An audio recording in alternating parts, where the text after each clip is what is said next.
Como desenvolver a inteligência emocional? Galera, essa pergunta dá pano para manga, seria um vídeo enorme, mas eu vou tentar resumir porque aqui são as pequenas reflexões. Para desenvolver a sua inteligência emocional é uma coisa muito simples, mas é muito difícil. Você precisa estar vulnerável, você precisa querer viver e sentir as emoções. A gente vive uma realidade da qual fugimos das sensações. A gente foge de sentir dor, a gente foge de quebrar a cara, a gente foge do estresse. Ainda assim, tudo pega a gente. A dor, a angústia, o estresse, a raiva, a depressão, a ansiedade. Então, se a gente tenta fugir de tudo e acaba sentindo tudo sem querer, não é mais fácil a gente fazer as coisas consciente e querendo? Porque é a mesma coisa de fazer exercício. Se você nunca faz uma atividade física e na primeira vez que você vai, você puxa um peso muito pesado, você vai machucar aquela musculatura.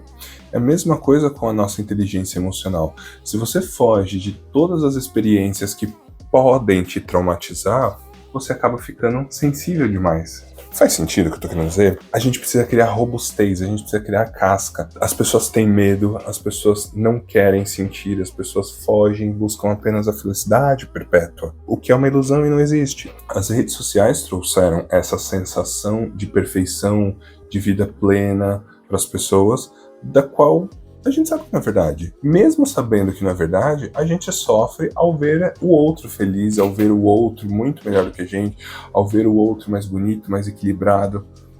Mas espera, se isso tudo é uma ilusão e eu tô sofrendo, por que eu tô sofrendo?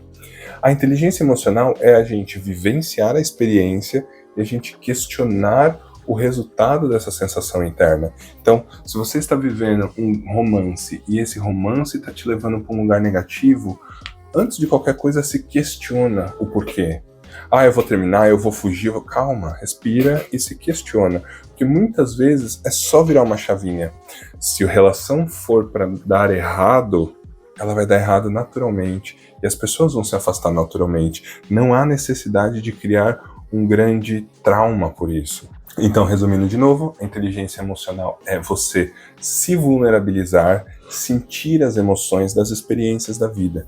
Queiram fazer isso, observem, avaliem, questionem, metabolizem tudo que vocês sentem e assim vocês vão conseguir se conhecer mais. Um adendo a esse processo todo que eu estou falando, ele não é fácil. Se você nunca fez, muito provavelmente você não vai conseguir fazer por conta do ego. Então o que eu sugiro? Que você procure um terapeuta. Procure um psicólogo, procure ajuda de alguém que tenha experiência para te levar nesse caminho de autoconhecimento e transformação. Mas não tenha medo, não fuja e vai com fé que você vai evoluir. Próxima pergunta. Raul, poderia me explicar sobre o ego? Ele é bom ou é mau? Cara, essa pergunta é muito legal. A tendência das pessoas é dizer que sim. Nossa, o ego ele é mau, corte seu ego, mate o seu ego. Eu compreendo essa narrativa, mas é importante você compreender também. Então vamos lá. Eu vou falar aqui sobre o ego de um olhar espiritualista e filosófico, e não de um olhar terapêutico, ok? Eu entendo como ego o software que é criado para proteger a nossa personalidade presente. O que isso quer dizer? Quando reencarnamos, estamos um potinho vazio. Temos todo aquele espírito, aquele conteúdo que está agora nas nuvens, porque aquele cérebro está sendo processado e criado. O nosso espírito está ajustando esse cérebro para ele se alocar ali dentro, então é criado uma personalidade nova para aquele espírito, que ele aprenda a enxergar as coisas de uma forma totalmente nova nessa encarnação, certo? Isso é fato, a gente já falou isso em alguns vídeos no canal. Seguimos. O que seria o ego nesse processo? Eu vou dar um exemplo meu. O Raul nasceu e foi crescendo e foi passando por experiências. Essas experiências podem ser muitas vezes dolorosas. Quando a gente passa por um processo traumático, o nosso ego, que é o nosso software que protege a personalidade, então o meu ego, ele é um cara que vai proteger o Raul, a personalidade presente. Então, se eu passar por uma situação que lembre um outro trauma que eu tive, o meu ego vai me proteger.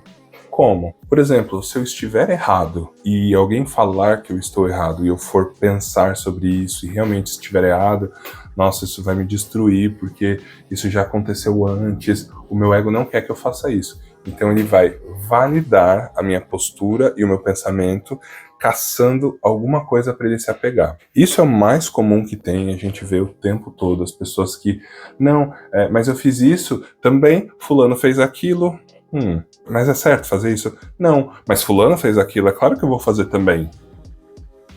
Isso é o ego, é onde ele está tentando proteger o indivíduo de enxergar que está errado, porque perceber que está errado faz com que doa lá dentro. E o ego não quer que a gente sofra, ele quer nos ver feliz. Só que para nos ver feliz, ele está sempre mimando a gente. E quando a gente está sempre sendo protegido e mimado, a gente deixa de crescer.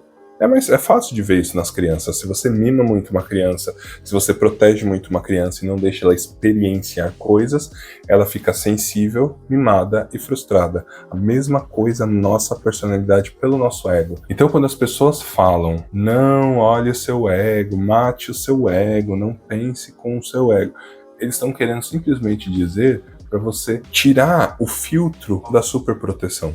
Se permita sentir, se permita questionar, se permita perceber que você erra também e acolhe isso. O grande problema do nosso ego no momento presente é que o ser humano não aprendeu a se acolher, ele não aprendeu a olhar para o outro sem julgar. Então a gente vê uma sociedade que está sempre brigando um com o outro, sempre julgando um ao outro, sempre tentando se proteger do julgamento do outro. Como assim? E aí, para se proteger do julgamento do outro, a gente modifica quem a gente é, e aí o nosso ego fica confuso, ele tenta proteger a gente de qualquer forma. É uma confusão só. Se você pensasse em você, se você conhecesse as suas dores, e se você trabalhasse essas dores, você não ia ter mais problema com auto-julgamento, não ia se importar com julgamento alheio, desculpa barulho, e assim você seria muito mais feliz. Então, resumindo, o ego é mal? Não. Mas tentando fazer excessivamente o nosso bem, ele acaba nos fazendo mal. E aí, tá curtindo o conteúdo? Então não esquece de deixar um gostei, se inscrever no canal e comenta aí o que você achou desse vídeo. Vou ficando por aqui, um beijo e tchau!